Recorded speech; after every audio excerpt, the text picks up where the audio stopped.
Hello, my name is Marcus Harrison Green. I'm a reporter with Yes Magazine.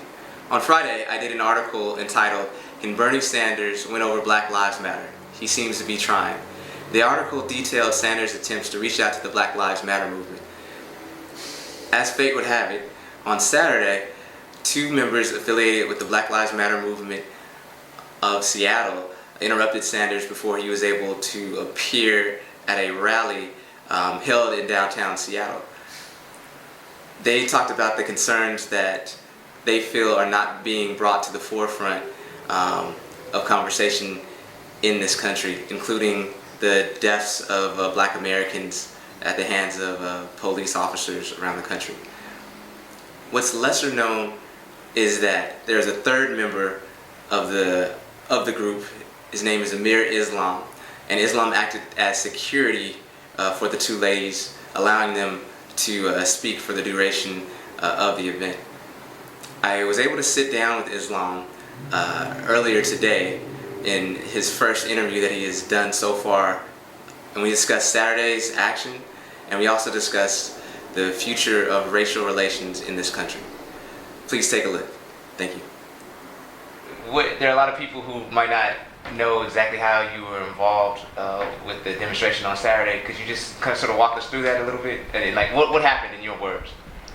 My involvement, like my involvement for one is an organizer, you know what I'm saying? I'm co-founder of United Hood Movement in Seattle. So we have our own, movement kind of popping here. But there's a lot of different Black organizations and organizers that are here working in the city of Seattle, you know what I'm saying? So, and we were just one part, that answered the call to our sisters. Our sisters asked for some support, and so that's what we did. We came to support. So it's still about them, as far as two Black women coming to do this, and asking the community, would you come and support us? As far as, and it was an invite-only thing. It wasn't like everybody in the community knew. This was a covert to become an overt operation. You know what I'm saying? I think what a lot of people miss, though, however, is that they're focusing on them too, and they're not focusing on Black liberation. And Black liberation doesn't owe you any type of respect on how it's being done, or whatever tactic is going to happen, or a lot of even our own folks. You know what I'm saying? I'm seeing a lot of people act the ass. I'm seeing how a lot of people feel, but then I'm also being very balanced too, and I'm trying to to also respect how everybody has different opinions on how to you got to respect certain tactics. You know what I'm saying? And so so they had basically let me know like about probably about 2 or 3 weeks, it was like because this is my little sisters, so it was like a casual conversation, like, hey man, we about to do this thing, Bernie, I'm like, yeah, I hear 1,000 things all the time, so it's like, yeah. Then it was like, I think 2 weeks comes, like, we about to do this thing, so make sure you get ready, boom, boom, boom. I'm like, yeah man, okay, so telling the class to sit down, we still doing real things in the neighborhood, so, and then it was like the week, the week that, the week came, and it was like, yo, so Bernie's coming, and then the plan unfolded, and I was like, oh. What was your initial reaction? Was it like, man, this is a presidential Which part? candidate to the actual? Nah, I don't care about any presidential candidates or any type of platform like that. Like, it was never, to me, it was never about Bernie. It was never. I didn't even bother to check the man's politics. I don't believe in politics like that. Like, okay. Yeah, bro. Like, I'm a descendant of a slave. You got to forgive me. You know what I'm saying? Like, ever since I've been here, we ain't never been on the agenda. So I've been checked out of politics. Like, that's not even my So they picked the right folks to get behind it, because I don't give a fuck about politicians or their agendas and shit. And honestly, like, it was a good power move, you know what I'm saying? A good chess move, because it made them address things. Now, he's supposed to also be like the most liberal, he marched with King, and I've always been good to you people, why, type of a guy, and it's like, dog, it ain't about you. Get out your feelings for a minute, and also, if I was kind of let down too. I was like, you could have easily been like, yeah. And then, I mean, if you're really this Martin Luther King kind of guy or whatever, and you cared about it, I think he was in his feelings, which as a human being, I understand. You know what I'm saying? Like, as a human being, like, I get it. Like, respect, like, you just don't do these types of things. But when we're talking about historically, you know what I'm saying, for black folks, you know what I'm saying, who don't feel like they have any shit left. We getting killed every day, you know what I'm saying? Kids don't got no places to live, you know what I'm saying? Like, it's really rough, like, you know what I'm saying? Ain't no reparations. We had a black president. He never addressed no reparations. I think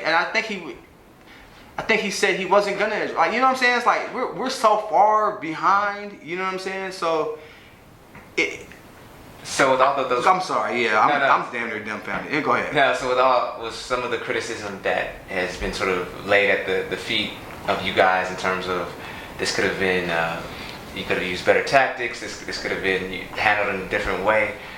What is your response to that? I mean, you obviously don't appear to have any regrets. No, not at all. I was happy to support my sister. And really, and to me, I was really happy to support Black America, you know what I'm saying, and black folks all over the world and all over the diaspora.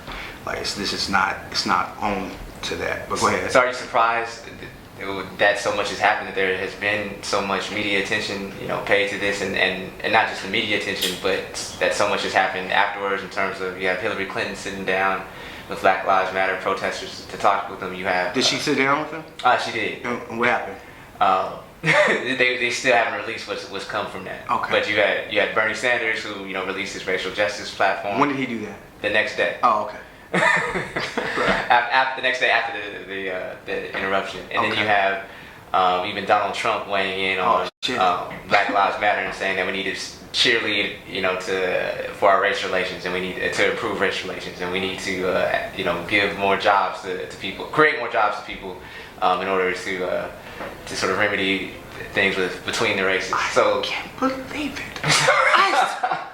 I saw somewhere Donald Trump said he wanted to go, but he said, man, they would never do that to me. Did you read that? I did. He said, I'm not gonna say I would fight him. He said, or someone else would fight him. To me, I don't know what the part you talking about where Donald Trump was like, after the Mexican thing. I don't know. What is he still doing anyway? What? Go ahead. so what are we talking about? So this is crazy. This is why I don't follow politicians. This is a lot of. Keep going. If you believe in politics, if you believe in that structure, and you believe that it works and all that stuff and everything, then I believe that you also should notice that, getting them to do what you want as far as whoever else is. And so I think that tactic that happened with Mara and Marissa in particular, on how they chose, to make them address black folks in particular, I think it worked, clearly, as far as if you believe in that. We'll see what they do. Like, do you think we're gonna get reparations 2060? Do you think anything's gonna really happen, honestly? Like, do you watch this play out, the world? Like, do you really think black folks are gonna have to get free, man? People gotta get free. It's not just like black folks, you know what I'm saying? Like, we all gotta get free. You know what I'm saying? Like, this system it's not for us, it wasn't created for us. People be like, I can't believe the system's not working. It was never built, it is working. It's built to do exactly what it's doing now. And that's why we're all in this mess. You know what I'm saying? So what's next for the movement? What do you think in terms of, what are the next steps? I mean, this was one thing obviously that sort of created a lot of this media attention. So what now do you do with the attention? You know what I mean? What is the Black Lives Matter movement? Not just the movement, but you as an organizer. What do you do now with this attention? Like, how do you wield it so that it does create change, or so that it does help to dismantle the system? Right. I think, well, for one, I'm not from Black Lives Matter. I'm from United Hood Movement. Black Lives Matter is clearly national. Looks like it's global, organization. And I think that Black liberation is not on to, like, I'm United Hood Movement, right? And then you got all these different movements, right? But Black liberation is not on to one particular set. So if you're asking me what is to come from this, I'm waiting to see too. I know what I'm doing, some of the things that I'm doing to try to get free, you know what I'm saying, and stay woke. And so I feel like you're gonna see it unfold in many different ways, So like, we gotta start understanding, like, what happens is not gonna be dictated. Like, we are living in this history right now. Who knows what the next thing happens? As far as the platform goes, though, as far as that, yeah, you gotta keep, like, for example, like, this is a platform. You know what I'm saying? I made sure locally, I'm giving my interview to Marcus Green. You know what I'm saying? Black men, you know what I'm saying? Who, Can I get all three names? Marcus Harrison Green? Marcus Harrison Green. I call you Mises, brother. So, you know, but for the most part, I'm very tactical on how, so like black media let's control our own narratives. You know what I'm saying? I might rob Twitter's platform if I can. You know what I'm saying? I see a lot of folks doing that, you know? But I think using our media, you know, being savvy in tactics like on the streets and how you engage, and I think we all have different strategies, you know what I'm saying? I think we all do. Clearly, look at Amir and Marissa, you know what I'm saying? And I think we're gonna be critiqued in different ways, you know? Like immediately after that, like I was just a brother on the side of the stage that helped, you know what I'm saying, make sure my sisters were safe. Right. But at the same time, I've lost like literally endorsements, because you gotta think, our movements are also supported by community and people, and so I lost a lot. I'm not gonna even release the name of the person in particular, but this person was a very, very, very big media, you know, giant. You know what I'm saying? And when that happened, they're like, yeah, we're gonna have to hold off on that. Really? Because of you helping out on Saturday?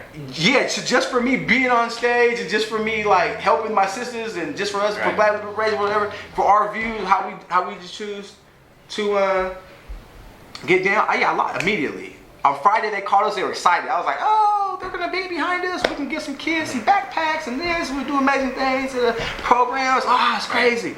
And then Saturday after the Bernie Sanders disruption, it was like we have to hold off. And it wasn't because of, by the way, it wasn't because of the black man either that wanted to do it. It was because of the structure that he's in and what they represent. They wouldn't let him get behind us. See, we're being divided and conquered by a lot of different things. You know what I'm saying? So do you think, you know, the Black Liberation Movement can learn from Occupy in the sense of, look, this is what we want. We want A, B, C, and D. And unless we get A, B, C, or D, we're going to continue things like this is going to continue to happen. Are you asking your oppressor for these things?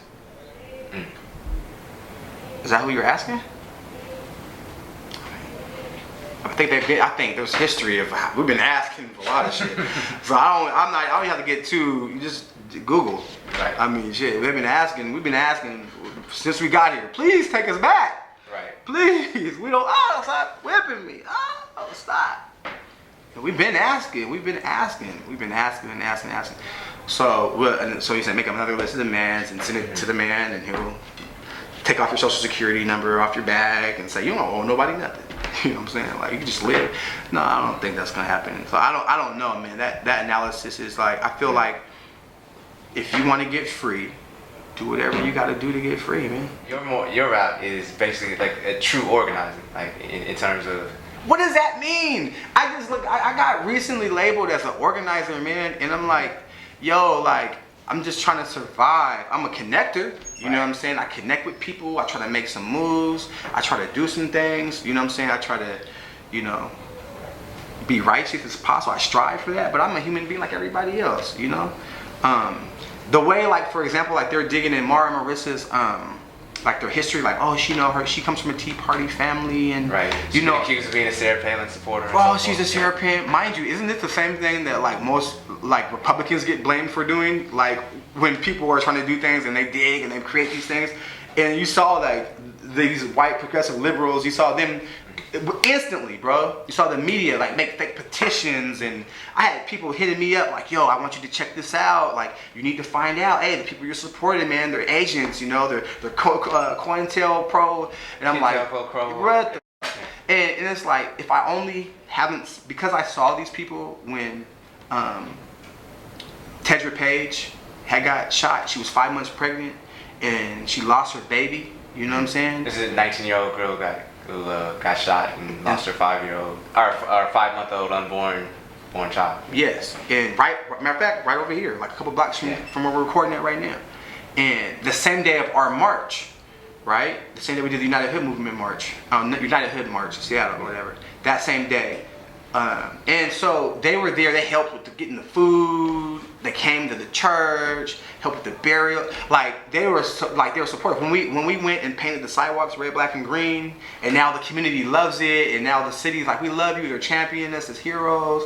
They were right down there spray painting with the, you know what I'm saying? They've been right here in the streets with us. So it's like I'm gonna stand by them. You know, you can't tell me if that's the police. You know what I'm saying? Like they're doing a good job, man. You know what I'm saying? So I think what happens when you get wrapped. So you think that's just a lot of character assassination that's obviously clearly been thrown at them? After you do this, somebody's gonna be like, do you know Amir Islam has a rap sheet this long? And I was like, well, only thing about me is like I got a hood perspective. So it's like, okay, well, it's not gonna be hard. Like, well, he did say he's from the United Hood Movement. It kind of makes sense that he's been to jail a couple times. You know what I'm saying? Right. And who knows how they'll spin it, because being a part of this, I'm like those two are really getting it real bad. And I worry about my sister's health, their self-care, their safety. Like, and what I see... Since you've been in contact with them, do you think they're doing okay, handling things as best they can? I think that, as best as they can for a 24 and a 20-year-old, you know, young black women out here that just got sworn by all this media attention by trying to get folks free and make them stay woke. You know what I'm saying? I worry about their safety, man. You know that. So when I'm with them, you know what I'm saying? I'm looking at everything, everybody. You know, I'm checking. Me and Mara were at Safeway last night, and I don't think both of us ate. You know, we was like 11 o'clock, 10 o'clock at night, and we ain't even ate. And I mean, that's other parts of this stuff that people don't think about. You know. I mean, you're a father. You're a boyfriend. Your son. Somebody like what has this done? There's sort of all this media attention like done to you in terms of just living every day. Okay, so for taking an example, so we were at Safeway, and so you got this one brother came up and he was like, yo, you know, he was talking to me because he knew me, and then he was like, I saw you on TV, and then he was still looking at Mara because he could just like, it's Mara. So the whole time but he's a brother, and he's like, so why'd you do it? You know what I'm saying? And so, you know, they start talking. He's like, let me get a picture with you, sis. So, you know, she's taking a picture, and I'm looking around, and there's people who are walking there, like, particularly white folks, you know what I'm saying? Just like, because, you know, they're like, I can't believe, you know what I'm saying? But I'm with them too, so I'm like looking, I'm like, yeah, I bet she would. I bet, you know, so the media attention nationally, you know what I'm saying? I feel bad for anybody that's under that kind of pressure and that kind of attack daily. And so I would say that they're handling pretty good, but no matter what, like, you don't know what it does to your spirit. Like, it really can bring you down and it can lift you up. And like I said, I'm not nobody compared in the spotlight as much as they are. Like, I was on the stage just for about like 30 seconds. But you assisted them to get on there. I mean, you basically acted as their security in a way. For sure, as I was supposed to. She's supposed to do. You know, it's like you walk out your mom to her car, you make sure she get there, you know what I'm saying? Like, you're supposed to protect your family, you know? So let me ask you this, there's always that strand of people who are activists or organizers, and they say that the best way to do things are to be subdued. And we sort of already talked about the things that have sort of resulted out of the action on Saturday, with, you know, whether the presidential candidates now firmly attempting to talk about race issues and just the elevated conversation around race in this country. What more needs to be done? Honestly, man, you want me to tell you? I think America would, in general, and a lot of other places, but I'll talk about America. If they would have spent more time at home addressing like just simple stuff like race issues and, you know, the history of America and how we need to come together and like start, you know, America needs to make amends with America. You know what I'm saying? Like, we need to really start addressing our problems, the way we work with each other, you know, but we've been caught up in wars and everybody else's little problems and stuff, and so therefore there's a lot of stuff that's not being dealt with. So at any moment, this place like a powder keg. You never know what may happen here, you know? Because I can only imagine, right? If I was a white person today who felt I wasn't racist, right? I was like, I wasn't even there. I didn't even do nothing. It wasn't me. I don't understand. I never owned a slave. I never owned a slave. I got black friends, you know? And honestly, you know, like, I have white friends. Like, okay, like that doesn't stop us from talking about the truth. And it's also, because a lot of stuff is actually because of the older history in particular. I mean, there's a lot of stuff now that's happened because of the continuance of this shit, right? But honestly, yeah, because you didn't have slaves, it should be easier for you to be like, yeah, man, we do need to address this shit. Like, you know, yeah, this government was. Let's talk about how we can fix the government. It's not personal attack on you. Bernie, it's not you. People are like, what do you want me to do as a white ally? What do you want me to do about Bernie? Who is the best host? I was like, well, shit, if you feel that way, vote for Bernie then. Clearly, just vote for Bernie. I don't, you know what I'm saying? But so just to clear that up, because that's obviously been one of the things is that, you know, everybody's picking on Bernie Sanders. So you're saying this isn't about Bernie, this isn't about Hillary, this isn't about Donald Trump. I don't see how anyone cannot see that. I know this is Duwamish land in Seattle, and if Duwamish would have came down there, you know, bow and arrows, attacking everybody, excuse me, you know what I'm saying? But I'll get out the way of bow and arrow, I'm like, oh. But I would understand. It would make total sense. I'd be like, man, this is stolen land, you know? Like, they're about that life. They're trying to, you know, reclaim what was theirs. You know, they're indigenous to this land, you know? Right. I would get that. You're still gonna be jumping up with your karate kicks and stuff. I mean, you got, you know, like, I think that's the side of Bernie where he was like, just defense, oh man, you know? But like, you gotta just think about it like, black folks don't owe you nothing. They don't owe you no type of respectability, nothing. Nothing. Is this an action you think you need to apologize for? Black liberation is not, once again, owned by one group of people. Right. But we are all in this together, you know? And so there are people, many of our people, who probably actually did write statements and say, yo, man, you know, y'all are tripping. You know what I'm saying? Like, you guys need to apologize. You know, that's not the right way. I've heard that from black folks. And I'd be like, damn, I want to delete you off of Facebook, but I just don't roll like that. But I'd be like, it also shows you who you're in line with. You dig what I'm saying? Because just because we're black don't mean that we have the same views about certain things. You know what I'm saying? Some people are very happy with America. Some people don't care about the history. Like, some people know. My ancestors call me daily, you know? So, and that might just be my plight, you know?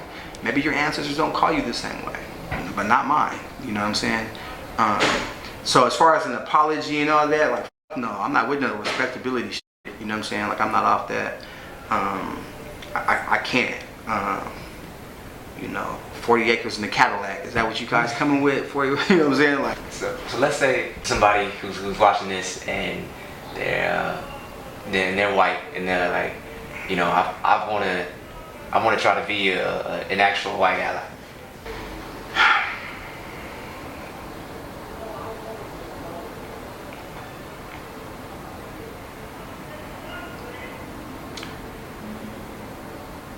I don't hate any white person. I don't. I'm very loving, very compassionate, very accepting, you know. When it comes to the ally thing,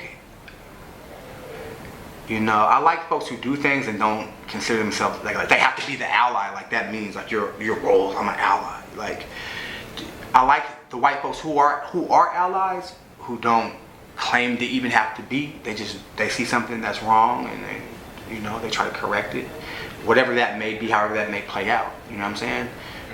I do want to say that, like, I don't know if it's like the organizers or whatever, but it's like, yo, we are caught up in this right now, in particular, with this liberation movement that's happening across America in particular and the rest of the world. People have been trying to get free. It's nothing unique. Like, I was reading Soul on Ice, like, there's, you know, earlier, and like he was saying some of the same things, from the infighting that we all do to the structure of how we move, what's our purposes, like all these things have been like, they've happened before, you know.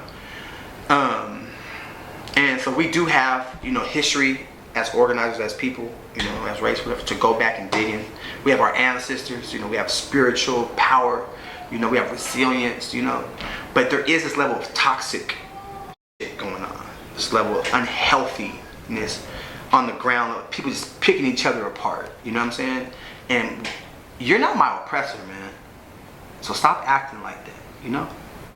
There's a lot of things I wish that my people would start doing better. Is that we need to start loving each other more, man. Those of us in particular who are fighting this liberation, we need to be joyful, to continue to be resilient. But I guess this is for organizers in particular, or those involved in this liberation work. That, man, don't let them divide us, man, and don't be toxic, and don't. This isn't an ambition thing. This isn't because I'm gonna get a job thing. Because if that's what you think you're about to do, you probably end up losing more jobs and losing more opportunities. You know what I'm saying? Than you will think gaining something. You know. Right. So if we're in this fight, we gotta really be in it for the long haul. You know what I'm saying? If you're woke, and it doesn't matter about your past. If you're woke now, stay woke. You know, and be around folks. If you start to fall asleep, wake your ass back up. Keep trying to be prosperous in the spirit. There's a spiritual part of this work, you know. It's a spiritual part of this work. Like, try to pay attention to the spiritual part, you know. It's not you who is fixing all these things. It's not you. We're all agents, you know. We're all agents of change, you know. And you have a lot of power in that you can tap into if you allow yourself to tap into that. You know what I'm saying?